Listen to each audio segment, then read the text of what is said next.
pudesse abraçar o pastor Ibrahim e o pastor Eurico. Amém? E amanhã à noite a gente envia um recado para esses 2 missionários sobre o presente que nós vamos dar a eles. Quero chamar aqui o meu pai, pastor José Costa, e quero já chamar também o missionário Anderson Carias, que é o vice-presidente da Jubrac estadual, ele que é o idealizador do programa e projeto Eu Me Importo. O Anderson Carias é o diretor do Escritório Regional de Americana e atua também como diretor da Missão Desafio. É uma alegria tê-lo conosco como pregador nessa noite de abertura. Então, o nosso pastor vai trazer a sua palavra e vai orar pelo Anderson, em nome do Senhor Jesus. Cumprimento os irmãos com a preciosa paz do Senhor Jesus. Amém. Sempre é prazeroso, irmãos, estar na casa de Deus.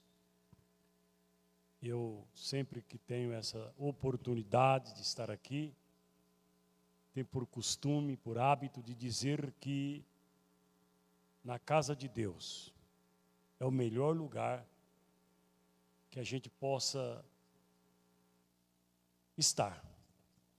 Existem muitos lugares bons, maravilhosos, para ter um momento de lazer com a família.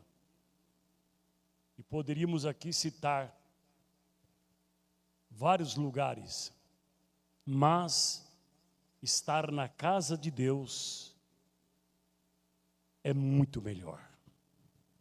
Porque aqui, queridos irmãos, é onde nós podemos ter um momento de plena comunhão,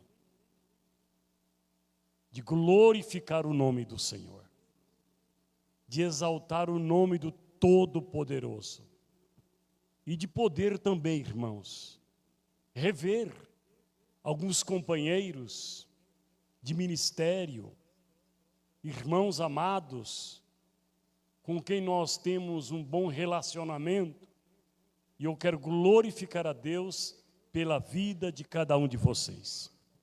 Amigos, pastores, e eu gostaria de, nesse momento, também dizer a todos vocês, são muito bem-vindos em nome do Senhor Jesus. Conferência missionária está no coração de Deus. Eu pude compartilhar também agora, a semana passada, do simpósio de missões ali no Mandaqui, onde Deus falou poderosamente.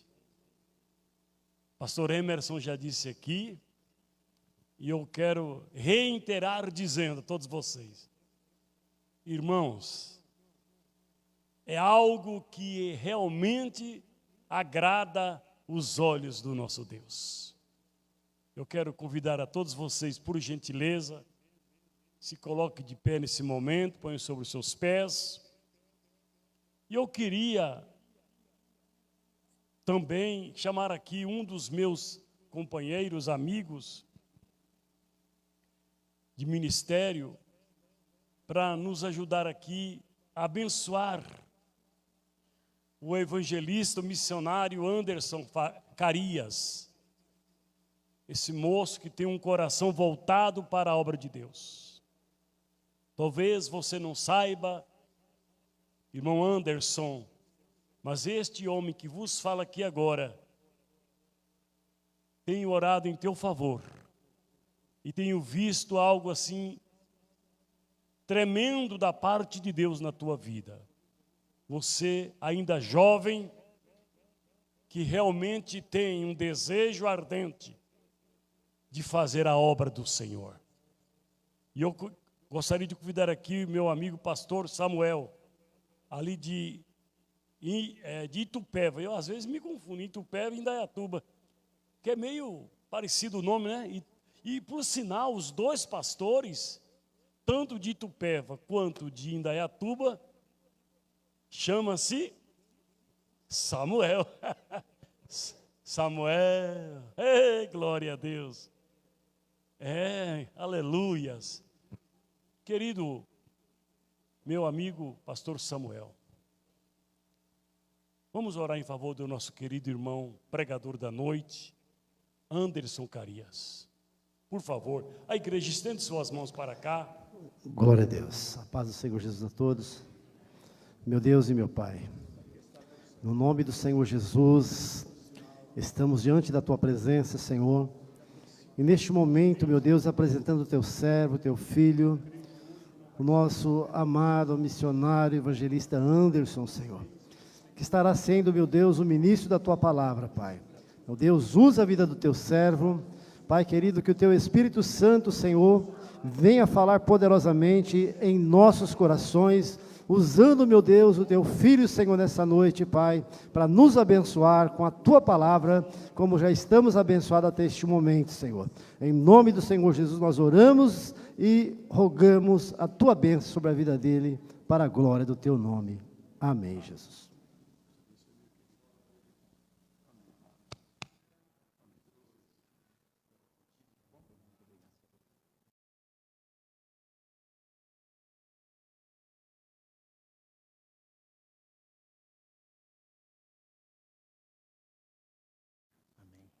Meus irmãos, a paz do Senhor Jesus, amém? Amém. Boa noite a todos.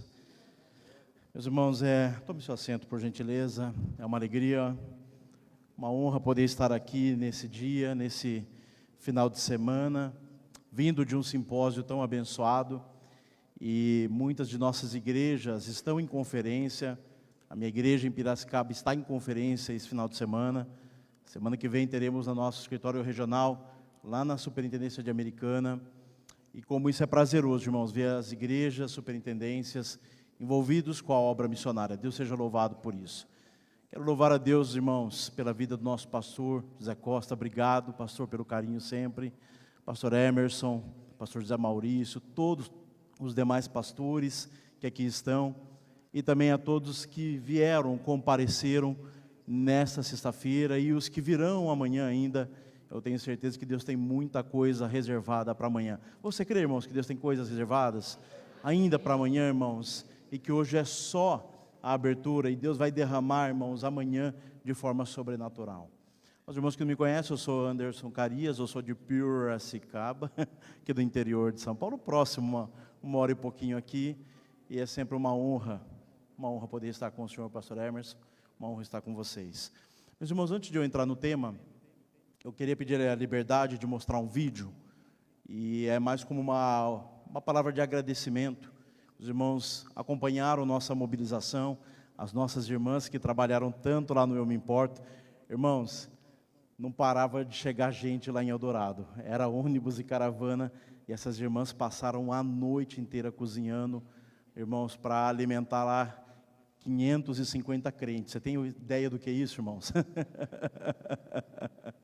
E foi uma bênção. Obrigado, minhas irmãs. Quero aqui publicamente agradecer a vida de todos vocês. A irmã Tânia que coordena lá, ela que é general lá na cozinha, manda em tudo.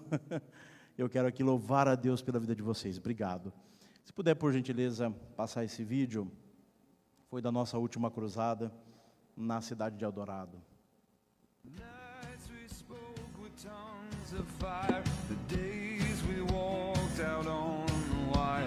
When we were young and we were not afraid.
Aplaudir ao Senhor, meu irmão.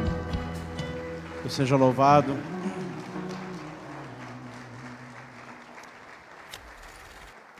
Irmãos, quando a gente fala de projetos de curto prazo, a maioria de nós, quando listamos as planilhas, os resultados do trabalho, a gente contabiliza. Nós tivemos em Eldorado 70 famílias, entre decisões e pedidos de uma visita pastoral na sua casa. Mas tem números que a gente não menciona, não consegue mensurar. Essa semana recebi uma mensagem de uma família muito querida da nossa superintendência. Há 6 ou 7 anos atrás, eu fui lá na igreja deles, falei um pouco de missões. E naquela época eu estava mobilizando, indo para o norte, nordeste, e surgiu a necessidade em Brotas. E nós fomos em Brotas em maio de 2016. Nós fomos com 190 pessoas para lá.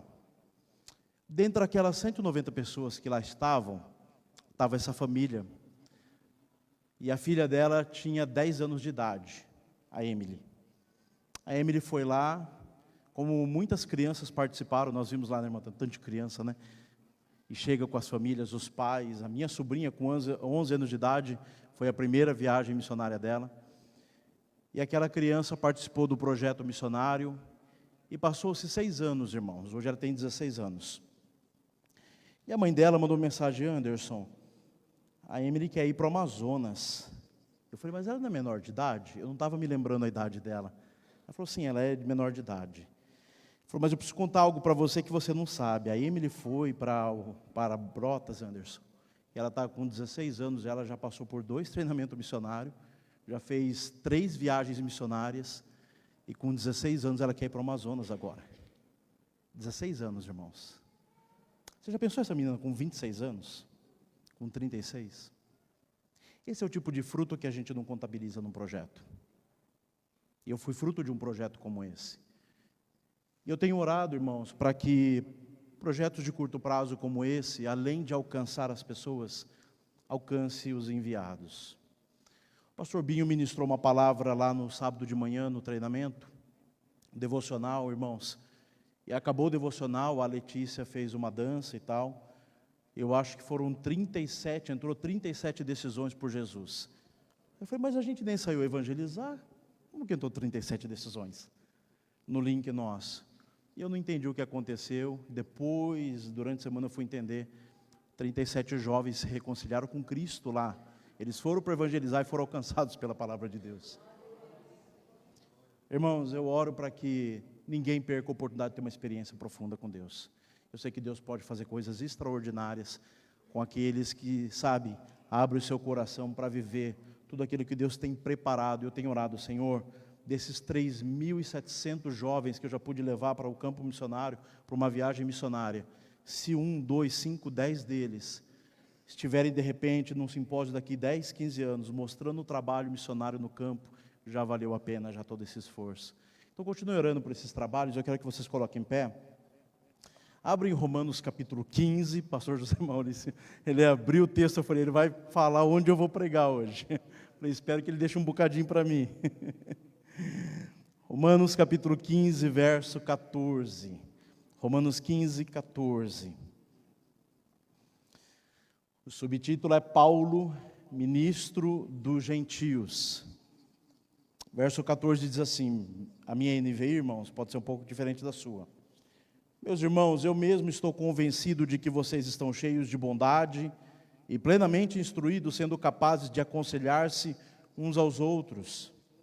A respeito de alguns assuntos, eu lhes escrevi com toda a franqueza, principalmente para fazê-los lembrar-se novamente deles, por causa da graça que Deus me deu, de ser um ministro de Cristo Jesus para os gentios, com o dever sacerdotal de proclamar o Evangelho, para que os gentios se tornem uma oferta aceitável a Deus, santificados pelo Espírito Santo. Portanto, eu me glorio em Cristo Jesus e em meu serviço a Deus, e não me atrevo a falar de nada, exceto daquilo que Cristo realizou por meu intermédio, em palavra e em ação, a fim de levar os gentios a obedecerem a Deus, pelo poder de sinais e maravilhas, e por meio do poder do Espírito de Deus. Assim, desde Jerusalém, e ao redores e até o Ilírico, proclamei plenamente o Evangelho de Cristo. Sempre fiz questão de pregar o Evangelho onde Cristo ainda não era conhecido, de forma que não estivesse edificando sobre alicerce de outro, mas antes, como está escrito, hão de vê-lo aqueles que não tinham ouvido falar dele, e o entenderão aqueles que não o haviam escutado. Verso 22, irmão, guarde esse versículo. É por isso que fui impedido muitas vezes de chegar até vocês. Mas agora, não havendo nessas regiões nenhum lugar em que precise trabalhar, e visto que há muitos anos anseio vê-los, planejo fazê-lo quando for à Espanha. Espero visitá-los de passagem e dar-lhes a oportunidade de me ajudar em minha viagem para lá, depois de ter desfrutado um pouco da companhia de vocês. Agora, porém, sou de partida para Jerusalém a serviço dos santos, pois a Macedônia e a Acaia tiveram a alegria de contribuir para os pobres dentre os santos de Jerusalém. Tiveram prazer nisso e de fato são devedores aos santos de Jerusalém, pois se os gentios participaram das bênçãos espirituais dos judeus, devem também servir os judeus com seus bens materiais. Assim, depois de completar essa obra, essa tarefa, e de ter a certeza que eles receberam esse fruto, irei à Espanha e visitarei vocês de passagem.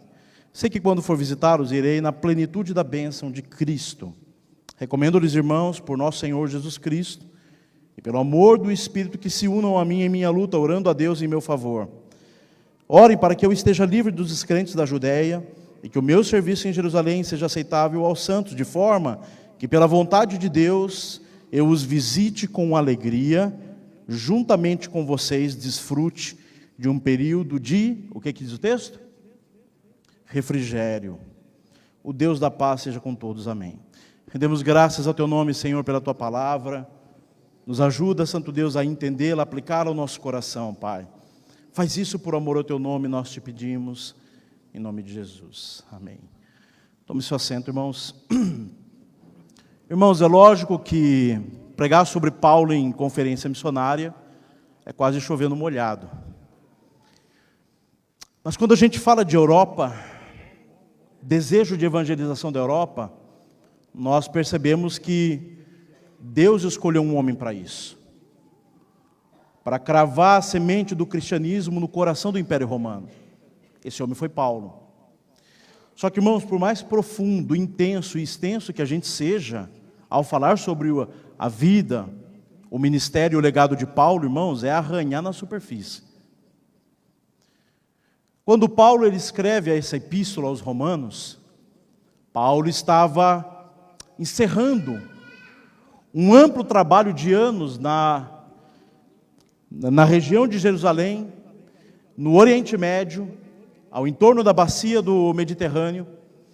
E agora Paulo, ao olhar por todos os lugares, Frígia, Galácia, Macedônia, Acaia, toda a região que Paulo já havia pregado o Evangelho, o apóstolo Paulo ele não pensa em aposentadoria quando ele diz, poxa vida, o trabalho aqui acabou.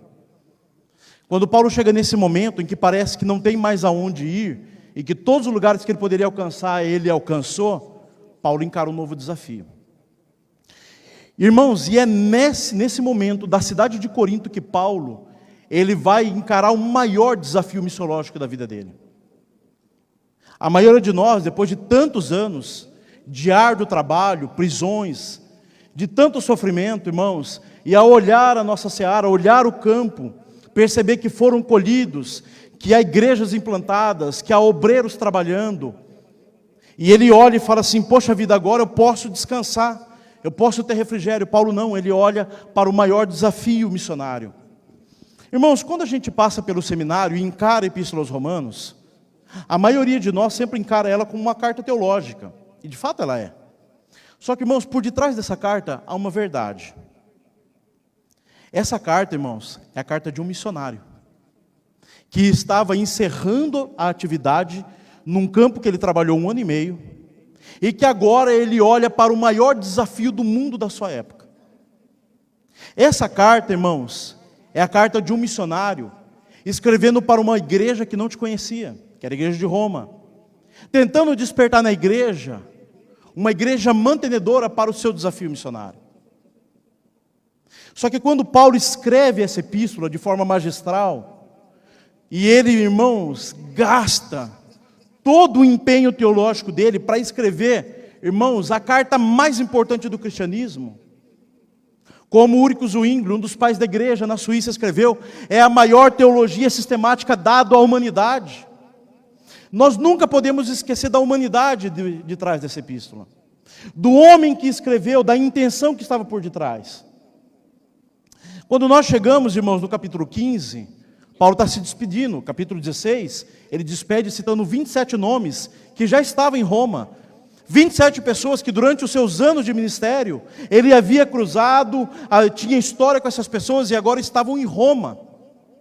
E ele vai se despedir dessa carta, irmãos, mas o propósito é chamar uma igreja para um desafio missionário. Além de apresentar o seu evangelho, o nome de Paulo ventilava de forma muito má em Roma e nas igrejas, principalmente entre os gentios. Olha só o que Paulo escreve, irmãos. Quando você lê essa epístola, do capítulo 1 ao verso 17, Paulo ele anuncia, ele começa a saudar os irmãos e falar do verso 10 em diante, do desejo de pregar o evangelho em Roma, que ele tinha uma ânsia de chegar à Espanha, era o maior desafio da época. Do verso 18 até o capítulo 3, verso 20, Paulo anuncia a queda de todos os homens. Não há nenhum justo sequer sobre a terra, seja ele judeu, seja ele gentil, legalista ou moralista. O que diz o texto? Todos pecaram e foram o quê? Destituídos da presença de Deus. E isso é alarmante. Porque se o pecado, irmãos, ele nos ataca e me tira da presença de Deus, significa que eu estou completamente perdido. A partir do capítulo 3, verso 21, até o final do capítulo 5, Paulo ele vai falar da doutrina central do cristianismo. Aquilo, irmãos, que explodiu na Europa e mudou a história da humanidade. A justificação pela fé. Irmãos, é a redescoberta da graça. Aquilo que Agostinho, no século V, ele começa a escrever e explorar, cai sobre o colo de Lutero, e Lutero, irmãos, lendo esse tratado, lendo Romanos 1,17, ele provoca a reforma em todo o continente europeu, que é a redescoberta da graça de Deus. Não é, irmãos, as obras humanas que salvam o homem, é a obra de Cristo na cruz que salva o homem. Nós somos salvos pelas obras, mas as obras de Cristo Jesus. Não é as obras do Anderson, não é obra humana. O que nos salva é uma obra sobrenatural. Só que, irmãos, justificação não é perdão. A maioria de nós pensa que justificação é perdão, mas não é perdão. E eu vou tentar explicar para você a importância dessa doutrina. Pastor Emerson, quanto que é uma dívida impagável para o senhor? R$1 milhão é impagável, pastor? E R$1 bilhão, pastor? $1 trilhão. Irmãos, o pecado era uma dívida impagável. Escute o que eu vou dizer. O pecado era uma dívida impagável. Quando Adão, irmãos, caiu no jardim do Éden, não foi o comportamento de Adão que se tornou pecaminoso. Sabe o que foi? Foi a natureza de Adão que se tornou pecaminosa. A doutrina da imputação nos ensina que quando Adão peca, é imputado sobre nós o pecado de Adão. Então quando ele cai, a raça humana inteira cai. Só que, irmãos, a Bíblia vai dizer em Romanos 4, 25, que ele foi entregue à morte pelos nossos pecados e ressuscitado para a nossa justificação. Quando Cristo Jesus, naquela sexta-feira, irmãos, ele subiu sobre aquela cruz, e naquela cruz, irmãos, ele morreu, todos os nossos pecados, a cédula que nos era contrária, foi rasgada e toda a sua dívida impagável foi pagada na cruz do Calvário. Aquela sexta-feira, irmãos, foi a quitação do débito. Foi o dia que Deus olhou para nós e falou: todos os seus pecados foram pagos com o meu sangue, sangue real. Mas, irmãos, imagine você, uma dívida de R$1 milhão, R$1 bilhão. Se eu sou muito generoso e quito essa dívida, você sai de menos R$1 milhão para 0. Você continua falido. Não resolve o problema. Justificação não é perdão. Justificação, irmãos, é crédito. Jesus, irmãos, quando morreu na sexta, ele quitou a dívida. Mas Romanos 4:25 diz: Ele foi entregue à morte pelos nossos pecados e ressuscitado para a nossa justificação. Irmãos, naquele domingo pela manhã, quando a pedra de dentro para fora foi removida, e os carcereiros olharam e viram que a luz de dentro do túmulo era mais forte do que o sol que brilhava sobre suas cabeças, naquele domingo de manhã, quando Cristo Jesus, Ele ressuscitou, Ele não apenas havia pago toda a sua dívida, Ele pegou todo o crédito da sua justiça e depositou sobre a sua vida, para que hoje você desfrute e eternamente na presença dEle. Justificação não é ter os meus pecados perdoados. Justificação é receber a justiça de Cristo em minha vida, e isso é o meu passaporte para a eternidade com Ele. Não é eu quem faço, é Ele quem fez por mim. Não é eu que sou justo, é Ele que é justo e me justifica. Só que, irmãos, a justificação não é o fim da vida cristã, é a matrícula, irmãos, da escola da santidade, que é o que Paulo vai gastar depois dos capítulos 6 a 8. Paulo não vai dizer, o homem da miséria, miserável homem quem sou, quem me livrará do corpo dessa morte. Paulo está falando sobre a dualidade da vida cristã, que o meu ser espiritual, ora ele quer uma vida espiritual e andar com Cristo, mas a minha carne está lutando todos os dias, ao ponto de que eu estou lutando contra esse ser, contra esse corpo pecaminoso. E Paulo agora, ele vai usar uma figura, irmãos, de lá da região de Tarso, que era o homem da miséria, um homem que traía o reino, que traía o imperador, o homem que traía a liderança, era amarrado, boca com boca, olho com olho, mão com mão, e sepultado junto. E agora o corpo da morte entra na vida da pessoa, e a pessoa se torna igual ao corpo da morte, ou seja, em estado de putrefação. Paulo está falando sobre a dualidade da vida cristã. Nós somos santos posicionalmente em Cristo Jesus, 1 Coríntios 1:2, ele diz: a todos os santos em todos os lugares se reúnem. Ele chama você para a santidade. Eu sou santo por causa da posição de Cristo, mas estou nesse mundo pecaminoso, e Cristo me chama para ser santo. Aí, irmãos, no capítulo 9, Paulo vai falar sobre um tema diferente. Ele muda o assunto e fala sobre o que divide as igrejas: soberania de Deus versus responsabilidade humana. Como que Deus lida com isso? Como é que Deus é soberano na salvação de todo homem? E como é que o homem é responsável pela sua perdição eterna? Paulo trata sobre esse assunto. Nos capítulos 10 e 11, Paulo vai falar sobre o papel do judeu. Que a rejeição dos judeus não pegou Deus de surpresa, mas foi na rejeição dos judeus que ele abriu a porta da graça para todo o ocidente, que somos nós. No capítulo 12, nós conhecemos o texto, repete sempre: portanto, irmãos, rogo-lhes pelas misericórdias de Deus, que se ofereçam vossos corpos em sacrifício santo. Capítulo 12, verso 1, irmãos, é a aplicação da teologia.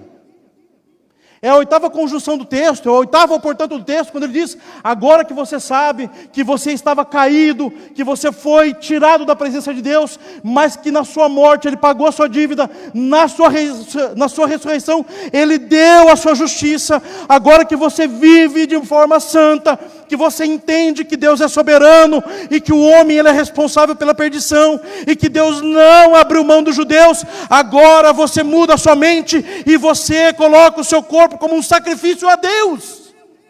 Ele está aplicando. Ele está dizendo: olha, não viva como você era antes. Pegue o seu corpo que você luta com ele e faz como Abraão fez com Isaac, diante do sacrifício, e derrama sobre ele. Capítulo 13, ele vai falar do problema da igreja de Roma: submissão às autoridades. Capítulo 14, ele vai falar do problema da igreja: os fortes e os fracos.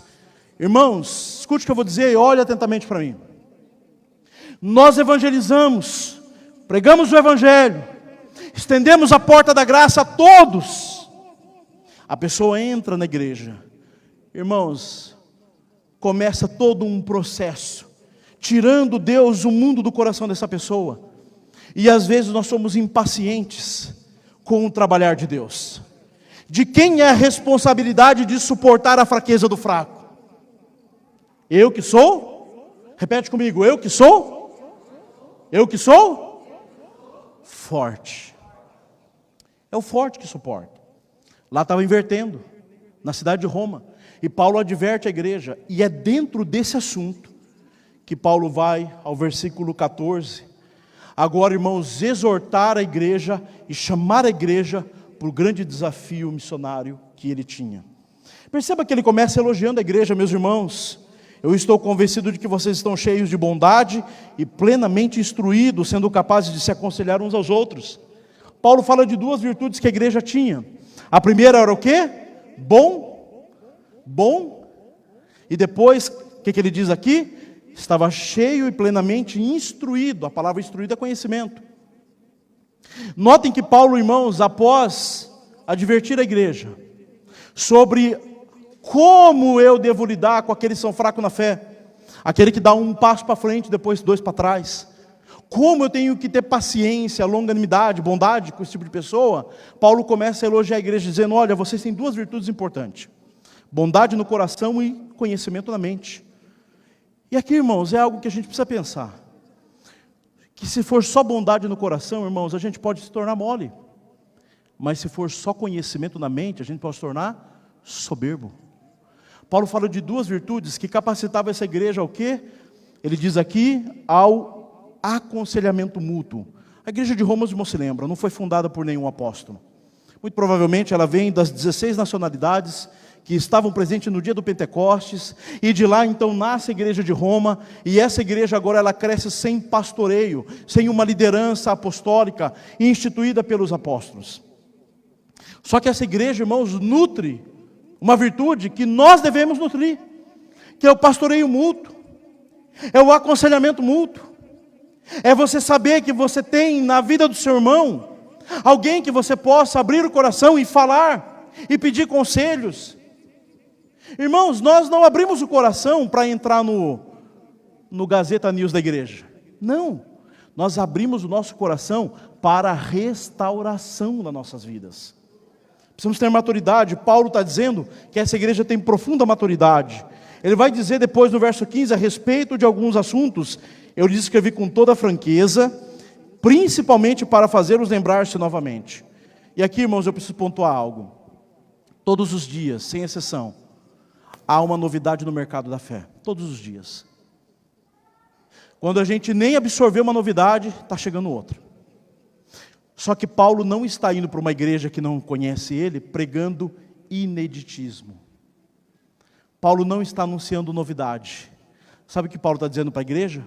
Eu quero que você traga à memória aquilo que você já conhece. Por que Paulo faz isso?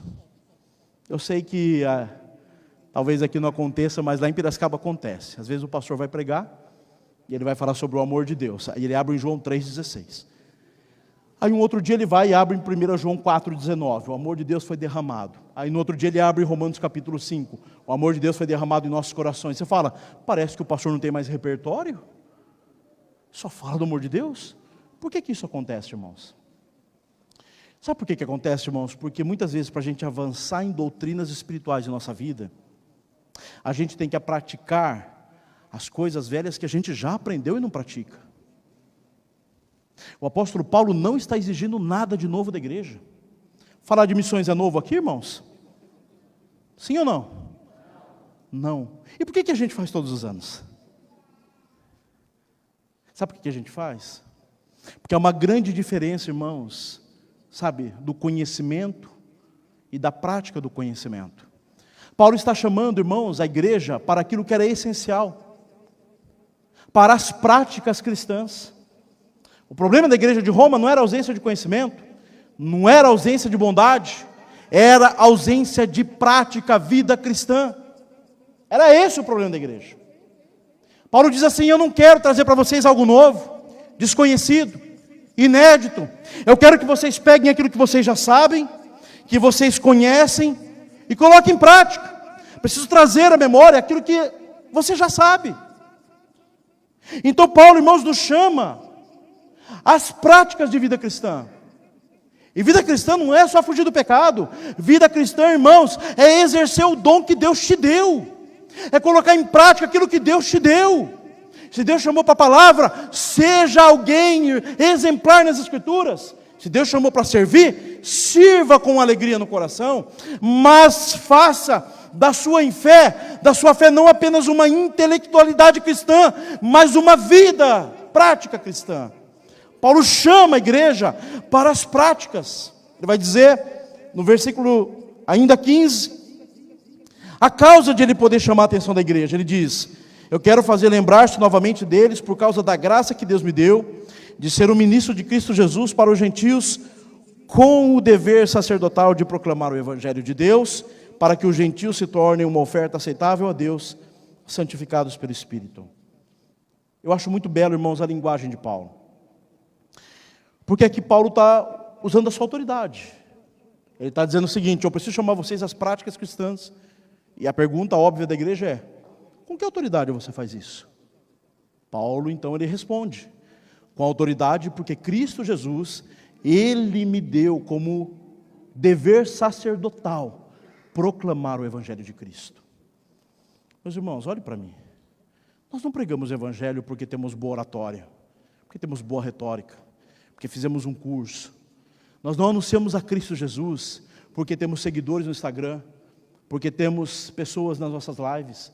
Nós anunciamos a Cristo Jesus porque, irmãos, Paulo eleva aquilo que era mais sagrado, que era o exercício do sacerdócio no Velho Testamento.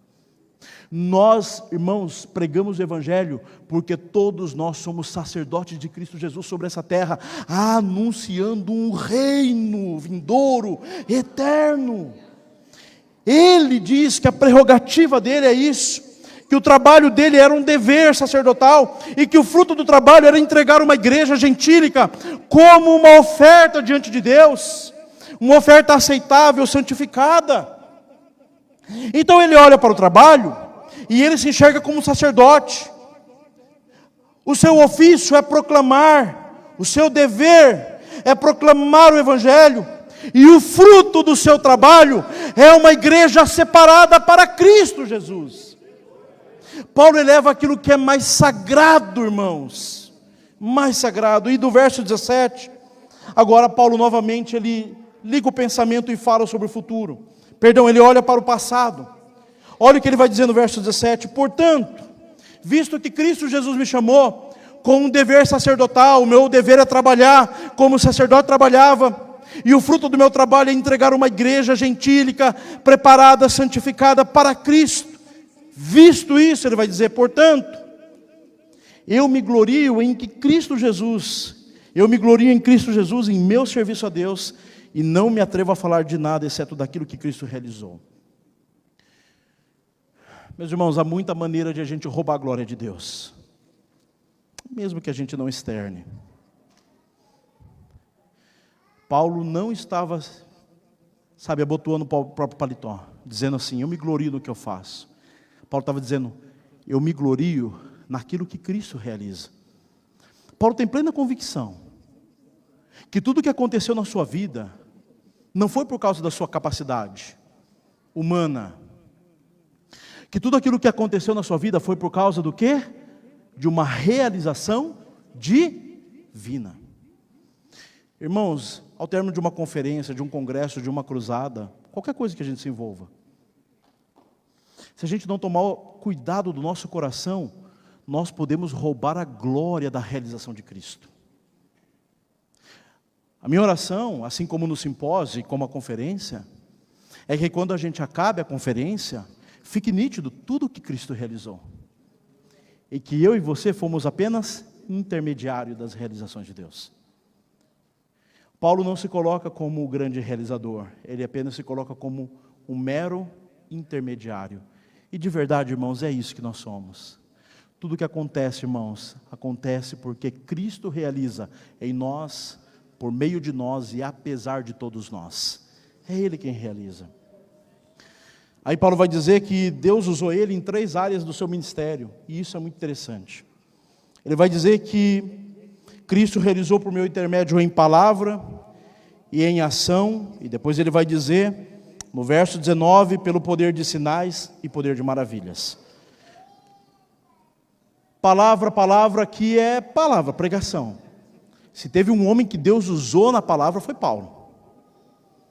A Bíblia vai dizer que quando ele esteve em Éfeso, todos os gentios, todos os judeus, ouviram falar de Paulo e do Deus de Paulo. Ele prega naquela cidade, e o maior monumento idólatra e a religião da cidade começa a ruir. O comércio muda. Se teve um homem que Deus usou em palavra, irmãos, foi Paulo. Mas Paulo não era apenas um orador da igreja. O texto vai dizer, em palavra e em ação. E a palavra ação é trabalho. Ele vai dizer lá em 1 Coríntios 15, trabalhei mais do que todos eles juntos. Ele vai dizer que passou por 3 naufrágios. Leia a descrição de Paulo no encerramento da sua epístola aos Coríntios e veja que Paulo era um homem marcado pelo trabalho. Paulo não era um intelectual da fé, um homem sentado sobre os livros, que não conhecia o trabalho.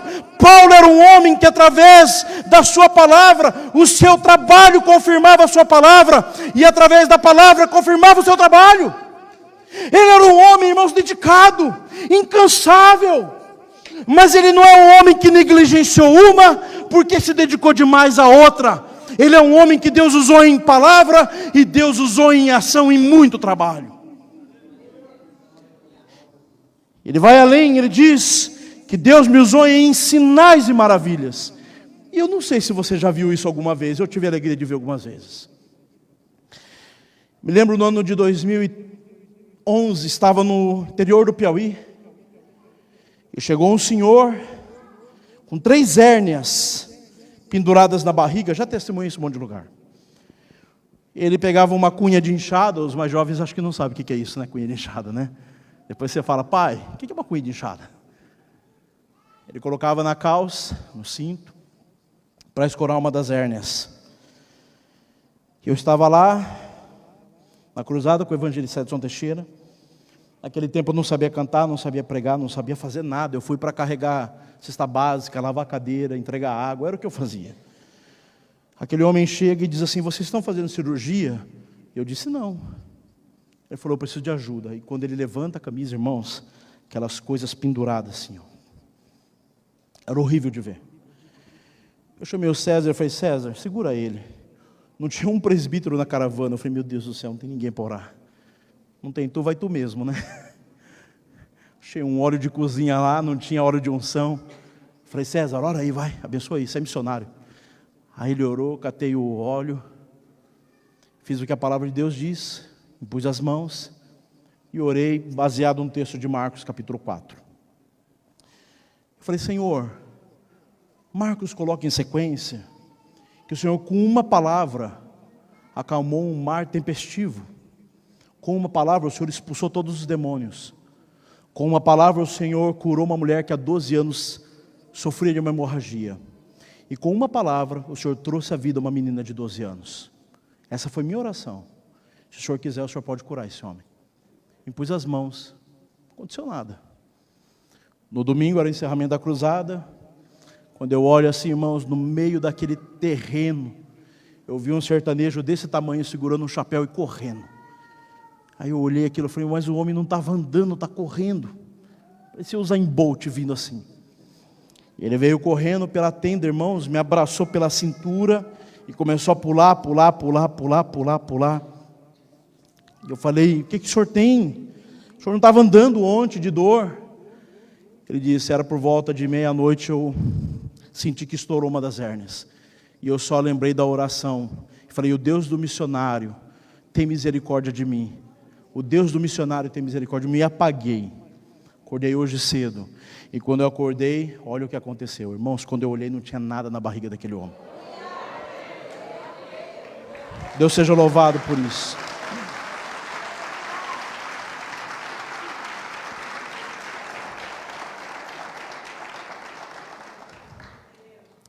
Ele arrancou uma foto 3x4, me deu e disse, talvez eu nunca mais te veja, mas na eternidade eu vou te ver. Naquele momento, irmãos, eu falei do plano da salvação, ele entregou a vida para Jesus. Por que eu estou dizendo isso? Porque Paulo diz que Deus usou ele em palavra, Deus usou ele em trabalho, e Deus usou ele em sinais e maravilhas. Com que propósito Deus faz isso? O texto deixa claro. a fim de levar os gentios a obedecerem a Deus. Meus irmãos, Deus não nos usa para a gente ficar famoso. Deus não nos usa para que o nosso nome seja reconhecido. Deus não nos usa para que a gente ganhe dinheiro, popularidade. Deus usa o homem nessa terra por um único propósito: para conduzir todos os homens a obedecerem a Deus. É por isso que Deus usa. Porque a palavra obediência, irmãos, é a mesma palavra da palavra fé. Fé e obediência são as mesmas palavras. Leia Romanos 1,6. Deus me chamou para reunir dentre todos os povos um povo, entre todas as nações, um povo para a obediência que vem pela fé. E a fé vem pelo ouvir o quê? Percebe, irmãos, aonde Paulo está querendo chegar? Paulo está dizendo assim: Deus me usou, não fui eu que fiz, foi Ele quem fez. Ele me usou em palavra, no poder da palavra, Ele me usou trabalhando, e Ele me usou em sinais maravilhosos, para conduzir todos os gentios a obedecerem a Deus. Qual é, irmãos, a evidência de uma fé salvadora? Qual que é a evidência? Eu posso pesar a fé, irmãos? Medir a fé? Eu consigo ver o volume da fé de um homem? Como é que eu sei se esse homem está crescendo em fé salvífica? Só tem um jeito de saber: se ele cresce em obediência zelosa. Porque a evidência de salvação no coração do homem não é coisas milagrosas, extraordinárias, é um coração obediente a Deus. É isso, irmãos, que mostra se eu estou crescendo em salvação. Imagine você recebe uma dor, está com uma dor, vai ao médico, o médico pede exame, você chega com os exames, e quando você pega o exame, o médico faz assim: puxa vida, pastor, é sério, pastor Edmilson, seu coração já está na boca. Aí o médico vira e fala assim: é sério, mas tem tratamento, você... Aí ele fala assim: a partir de hoje, você vai fazer isso, vai mudar isso na sua rotina, vai tomar esse medicamento, vai fazer aquilo, caminhada, regular a alimentação. O médico vai ligar para ele todo dia, irmãos, para saber se ele está fazendo sim ou não? Bom, os de Piracicaba não ligam. Vai que aqui, né?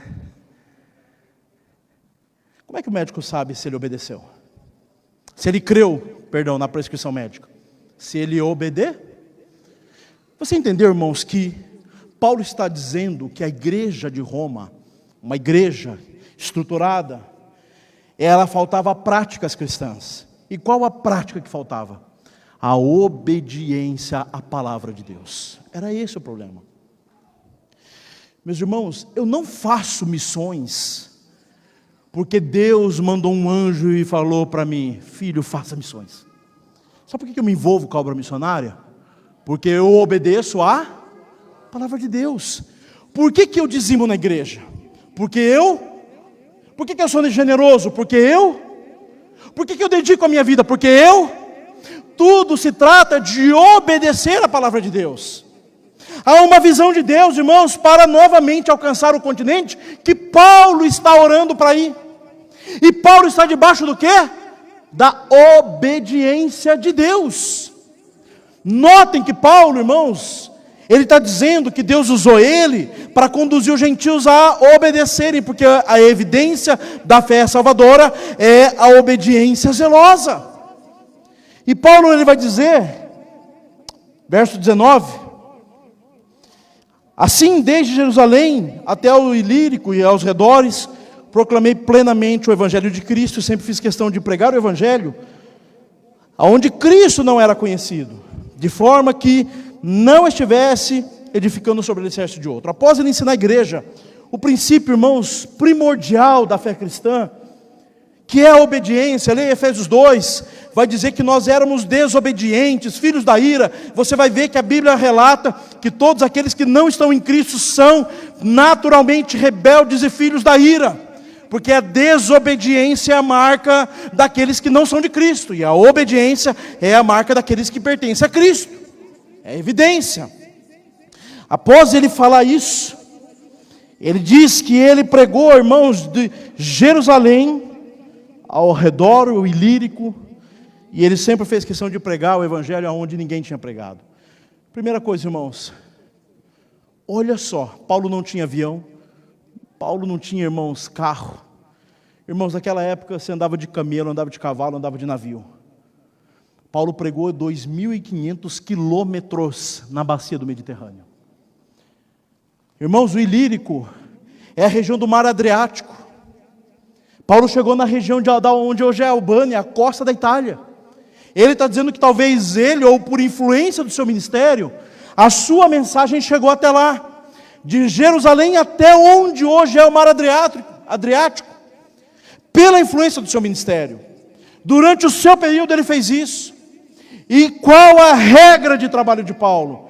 Ele nunca foi pregar o evangelho aonde outro estava trabalhando. Irmãos, Paulo não tinha dificuldade de trabalhar com uma equipe, não é isso. Paulo, ele entendeu através de Isaías 52 uma palavra de Deus. Hão de vê-los aqueles que nunca ouviram falar dele, e entenderão. Paulo, ele olha o texto de Isaías 52 e diz: hão de vê-lo aqueles que não tinham ouvido falar dele, e entenderão aqueles que nunca haviam escutado. Havia uma promessa de Deus em Isaías 52, de que o reino de Deus seria pregado aonde ninguém ouviu falar de Jesus, e aqueles que nunca ouviram, agora entenderiam sobre Cristo. Paulo olha para essa palavra, e debaixo de obediência dessa palavra, ele se coloca como um pioneiro do reino de Deus. Paulo, irmãos, ele não ia para onde tinha gente trabalhando, ele olhava, qual é o campo mais difícil? É o Magrebe? Vou lá, porque não tem ninguém pregando o evangelho lá. Aonde que é o campo mais difícil? Aonde não tem ninguém? Aonde é escasso? Eu vou me colocar à disposição do reino para pregar o evangelho lá. Percebo, irmãos, o pioneirismo desse homem, o coração desse homem. E agora, após pregar nas regiões onde ninguém pregava, tinha uma região que ninguém anunciara o evangelho.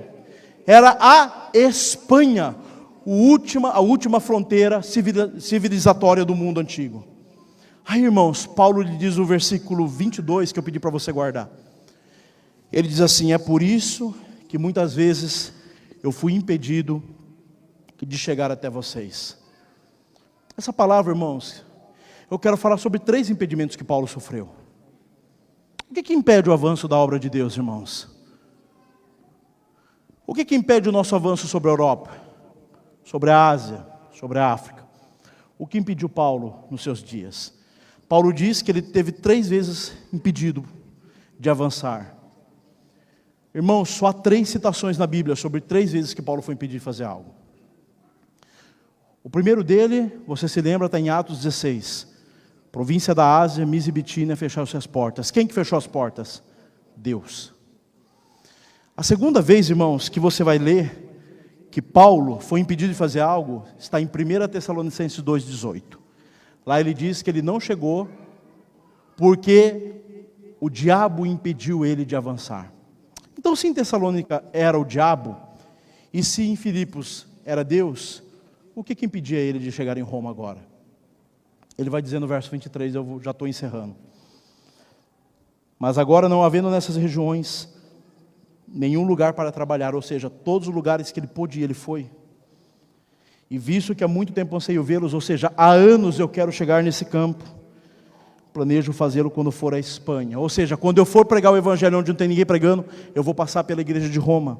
Ele diz: e espero visitá-los de passagem e dar-lhes a oportunidade de me ajudar em minha viagem. A palavra aqui, irmãos, ajudar no grego, é escoltar um soldado até o campo de batalha. A ideia é essa. Paulo não estava pedindo oferta.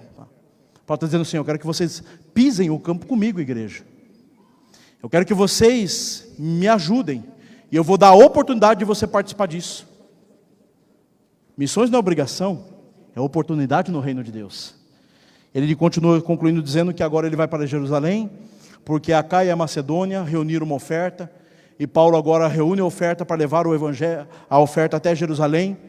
E ele conclui dizendo: ore para mim, para que quando eu chegar em Jerusalém, essa oferta seja bem entendida pelos descrentes da Judéia, e que eles recebam esse favor. Paulo conclui dizendo, irmãos, que ele estava atrasado à evangelização da Europa. Sabe por quê? Não é porque o diabo estava se opondo, não é porque Deus estava se opondo. É porque Paulo precisava de gente para trabalhar e coletar a oferta na Caia e na Macedônia. Irmãos, se você não guardou de nada do que eu disse até agora, eu preciso que você preste atenção no que eu vou dizer. A obra de Deus não é feita só de missionários. O avanço do reino não é feito só de Érica e de Ricardo. Érica e Ricardo estão na ponta, eles são os pioneiros, está rasgando o campo, está indo onde a gente não pode ir. Paulo era esse tipo de missionário, colocava os pés aonde ninguém tinha chegado. Só que o que impedia ele, sabe o que era? Que a igreja se reunisse numa junta missionária, que a igreja se organizasse para coletar ofertas, levantar pessoas com testemunho ilibado e levar essas ofertas para um campo necessitado. Paulo estava fazendo, irmãos, aquilo que ele não havia sido chamado para fazer, porque não tinha gente para fazer. Era isso que estava atrasando o avanço da obra. E aqui, irmãos, eu quero que vocês coloquem em pé.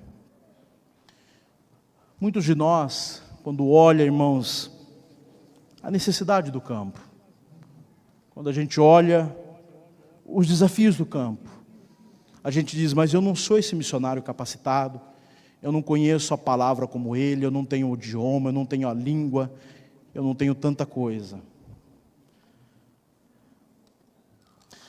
A evangelização da Europa estava atrasada porque não tinha pessoas para arrecadar oferta, para viajar às igrejas, se dispor a ir à Macedônia, a ir à Acaia, reunir recursos e levar para a igreja de Jerusalém. Irmãos, nenhuma pessoa é desprezível no reino de Deus. Talvez você olhe para você e fala, mas eu só cuido do crachá, mas eu só frito pastel na conferência, eu talvez só limpo o banheiro na conferência. Talvez você olhe para isso e fala, mas o meu trabalho é insignificante. Paulo está dizendo que quando a igreja assume a posição, aquele missionário que está à frente, ele vai fazer a vontade de Deus. Deus levanta pessoas para que ele não saia do campo, para que ele permaneça no campo, frutificando no campo. Porque, irmãos, não é o missionário que faz missão, é a igreja de Cristo que faz missão. É o conjunto de todos os santos, é a secretaria, é o pastor, é a igreja, é o irmão que está lá cuidando do carro. Todos eles fazem parte do avanço missionário na Europa. Você que aqui está participando, contribuindo, ofertando, irmãos, todos fazem parte. Ele vai dizer que agora ele está trabalhando, recolhendo oferta, e ele vai dizer no verso 25, 28, assim, depois de completar essa tarefa, Paulo estava numa tarefa que não era dele. Ele vai dizer, 1 Coríntios 1, ele disse que ele se alegrava de não ter batizado ninguém na cidade de Corinto, exceto algumas pessoas. Irmãos, a alegria maior de um evangelista, de um missionário, é batizar. Paulo nem gastava tempo com isso. Agora ele estava tentando cuidar da tesouraria do trabalho missionário. Porque faltava o quê? Pessoas como eu e você. Irmãos, nunca vai faltar um Paulo, nunca vai faltar um Ibrahim. Deus vai levantar pessoas como essa, mas para que eles cheguem lá, irmãos, precisa de um exército trabalhando atrás, levantando e provendo recurso, intercedendo, orando, para que eles avancem, não parem de avançar no campo. Paulo não havia chegado na Espanha porque a igreja de Roma não havia se posicionado, porque as demais igrejas não entenderam isso. Jogaram tudo no ombro de Paulo e falou, Paulo, faz tudo aí. Aí, irmãos, ele estava atrasado. Mas, irmãos, glória a Deus, porque Deus levanta uma igreja em Filipos, a igreja de Antioquia. Deus começa a levar igrejas mantenedoras que enviam missionário, que sustenta, que cuida, que zela por ele. E é assim que o reino de Deus avança. Os impedimentos na vida de Paulo, irmãos, não era de ordem demoníaca e nem era de ordem divina. Era, irmãos, de ordem humana. Era a ausência de eu me posicionar diante dos desafios que tem na Europa e falar, eu vou contribuir, eu vou cuidar, eu vou assumir um sócio mantenedor, um 100, eu vou fazer a minha parte para que o missionário não saia de lá e para que o reino de Deus avance sobre a Europa. É assim que a obra missionária acontece e é o que Paulo está dizendo aqui. Todos nós, irmãos, temos a participação e eu quero ressaltar o que ele diz aqui. Eu quero dar a oportunidade e o privilégio, irmãos, fazer a obra missionária. Escute o que eu vou dizer para você, jovem. fazer a obra missionária é uma oportunidade privilegiosa. Dedicar a sua vida a Cristo Jesus, a obra missionária, mobilizar a sua igreja, influenciar a sua igreja, é uma oportunidade privilegiosa. Não espere, sabe, mas eu não sei fazer, não tenho idade. Não, faça agora. Se posicione diante de Deus, porque você não faz ideia o impacto que isso tem lá na frente, quando uma igreja se posiciona diante de Deus. Você não faz ideia. Segura a mão desse irmão que está do lado, por favor.